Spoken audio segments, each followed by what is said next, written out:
আফ্রিকার বিখ্যাত মানবাধিকার কর্মী ছিলেন এবং ধর্মীয় নেতা ছিলেন ডেসমন্ড টুটু।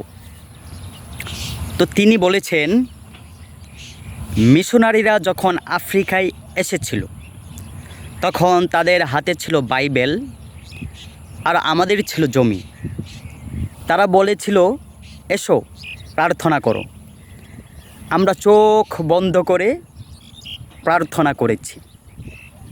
এখন আমরা যখন চোখ খুললাম তখন দেখি আমাদের হাতে বাইবেল আর তাদের হাতে আমাদের সকল জমি, অর্থাৎ আমাদের প্রপার্টি, আমাদের গাছ, আমাদের নদী, আমাদের সমুদ্র, আমাদের প্রকৃতি, আমাদের ঘর, আমাদের বাড়ি।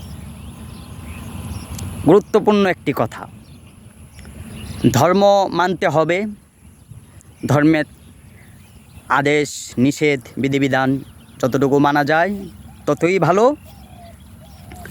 আল্লাহ আমাদের সৃষ্টিকর্তা আল্লাহকে স্মরণ করতে হবে, কিন্তু একটা কথা মনে রাখতে হবে, সেটা চোখ বন্ধ করে করলে হবে না, চোখ খোলা রেখে করতে হবে। আমরা যে পৃথিবীতে আছি এটা আমাদের জন্য বর্তমান সবচেয়ে চূড়ান্ত বাস্তবতা। তো এই বাস্তবতাকে উপেক্ষা করে চোখ বন্ধ করে প্রার্থনা করলে চলবে না। আমাদের ধর্মের সবচেয়ে গুরুত্বপূর্ণ 5টা ভিত্তির মধ্যে এর মধ্যেও যেটা সবচেয়ে গুরুত্বপূর্ণ সেটা হলো নামাজ একটি। তো আমরা যখন নামাজ পড়ি তখন কি এইভাবে চোখ বন্ধ করে করি? না, চোখ খোলা রেখে। কারণ ইসলাম হলো বাস্তবতার ধর্ম। ইসলাম বাস্তবতাকে কখনোই উপেক্ষা করে না।